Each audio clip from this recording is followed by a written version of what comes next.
ظلم کیے گئے، لیکن اس میں اور اس میں فرق یہ ہے کہ اس ظلم کی میڈیا کوریج، لائیو کوریج نہیں ہوئی تھی۔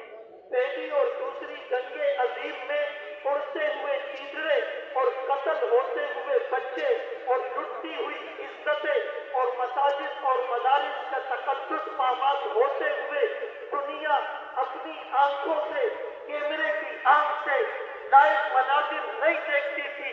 لیکن یہ تاریخ کا وہ سیاہ دور ہے کہ مظالم کو کیمرے کی آنکھ نے محفوظ کیا، لائیو کوریج ہوئی، لیکن مسلمان سب سے بس نہیں ہوئے۔ اقوام متحدہ خاموش مجرمانہ تماشائی بیٹھا ہوا ہے۔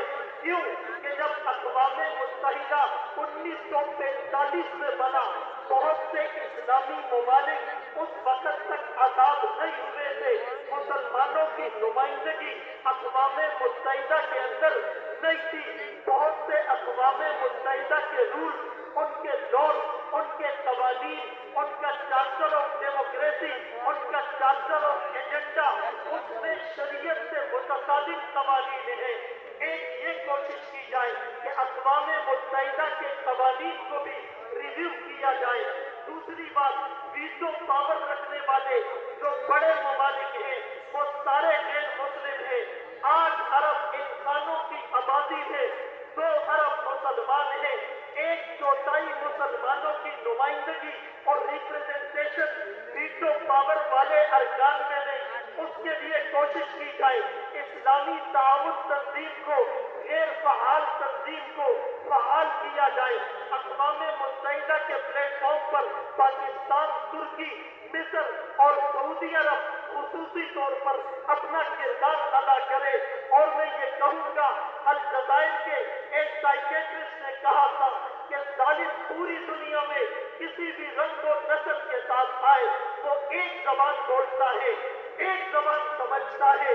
ظالم ہمیشہ تشدد کی زبان بولتا ہے، ظالم ہمیشہ تشدد کی زبان سمجھتا ہے۔ اسی لیے اب بات مذمت سے مرمت تک جائے گی۔ ہم دنیا والوں کو یہ پیغام دیں گے کہ جب ایک بچی جس کے پورے گھرانے کو اڑا دیا جاتا ہے، وہ ملبے کے ڈھیر میں ماں باپ کی لاشوں کے درمیان کھڑے ہو کر دنیا کو پکارتی ہے، کین یو سی می، کیا تم مجھے دیکھ سکتے ہو؟ وہ معصوم بچے جو کھانا کھانے کے لیے برتن ہاتھ میں لیے راشن کے انتظار میں ہے، وہ خون سے آلودہ برتن اور جسموں کے ساتھ دنیا میں چلے جاتے ہیں۔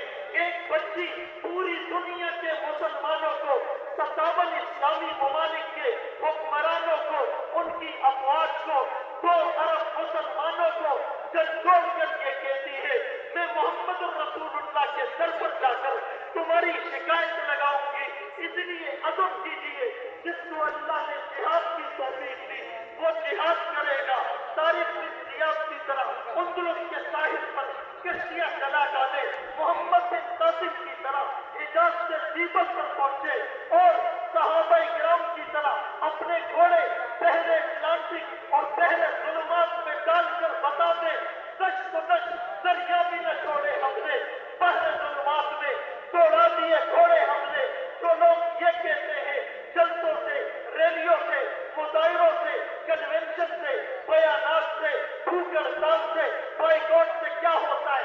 میں ایک بات کہتا ہوں، اصل جہاد ہے، لیکن جب تک ہم جہاد نہیں کر سکتے، قانونی رکاوٹوں کی وجہ سے، بارڈر کی وجہ سے، ہم جلسے، جلوس، احتجاج، مظاہرے، ریلیے، آگاہی مہم کریں گے۔ اور تم کس طرف کی دوا ہو؟